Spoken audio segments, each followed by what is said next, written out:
بسم اللہ الرحمن الرحیم۔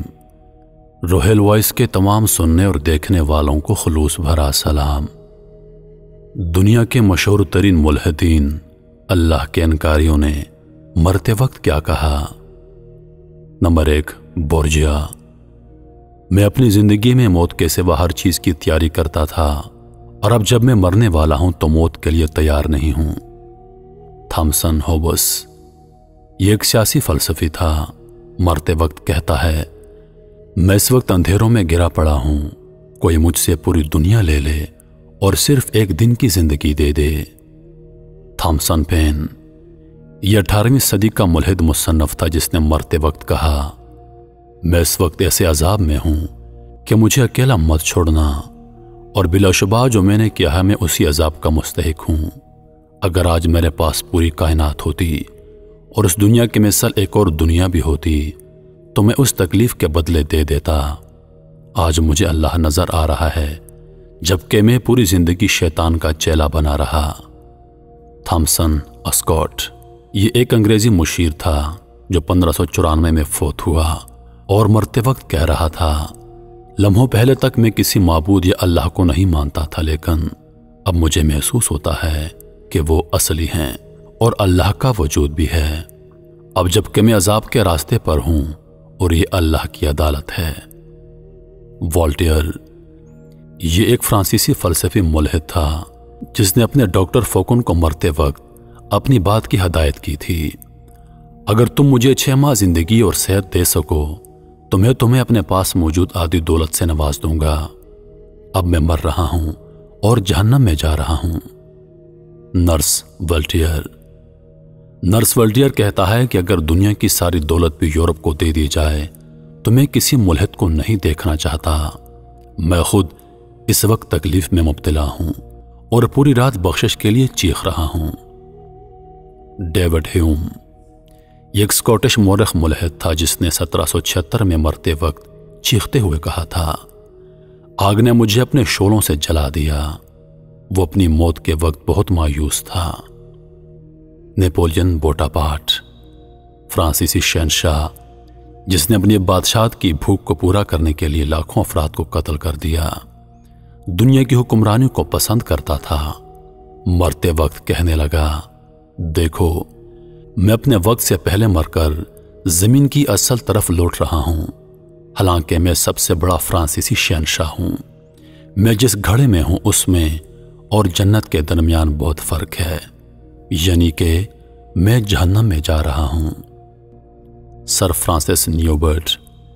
یہ برطانوی ملحدین کلب کا سربراہ تھا۔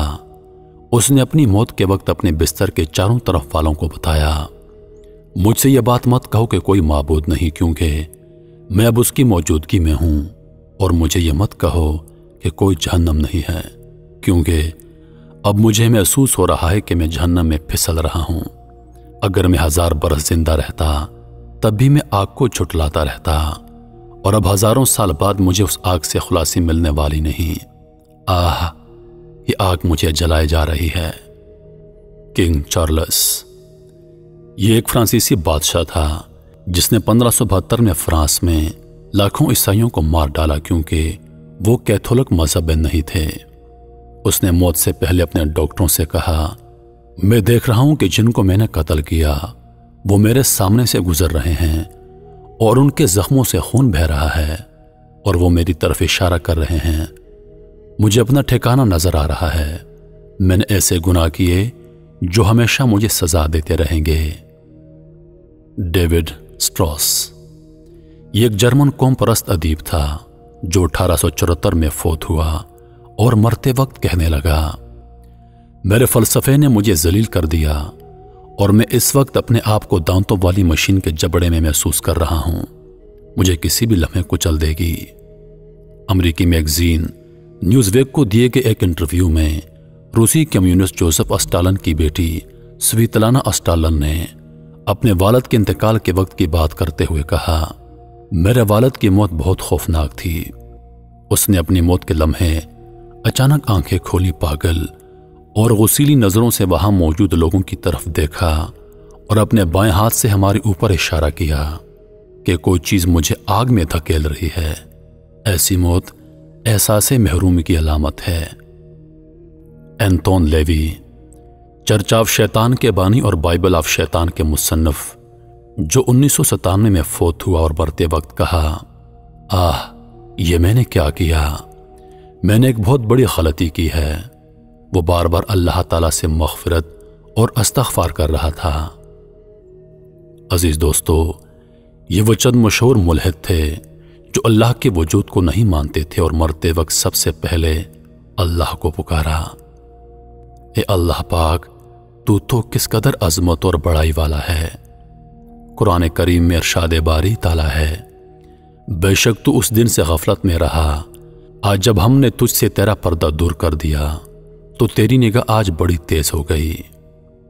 عزیز دوستو، یاد رکھیے، جو شخص جس چیز پر زندہ رہتا ہے اسے موت بھی اسی پر آئے گی، اور جو آدمی جس چیز پر مرتا ہے قیامت والے دن اسے اسی حالت میں اٹھایا جائے گا۔ اللہ پاک ہم سب کو سمجھنے اور نیک اعمال کرنے کی توفیق عطا فرمائے، آمین یا رب العالمین۔ روحیل خان کو دیجیے اجازت، سانسوں نے وفا کی تو اگلی بار ایک اور ویڈیو لے کر آپ کی خدمت میں حاضر ہوں گا۔ تب تک کے لیے خدا حافظ۔ اللہ پاک آپ سب کا حافظ و نگہبان۔ ہنستے رہیے اور ہمیشہ مسکراتے رہیے۔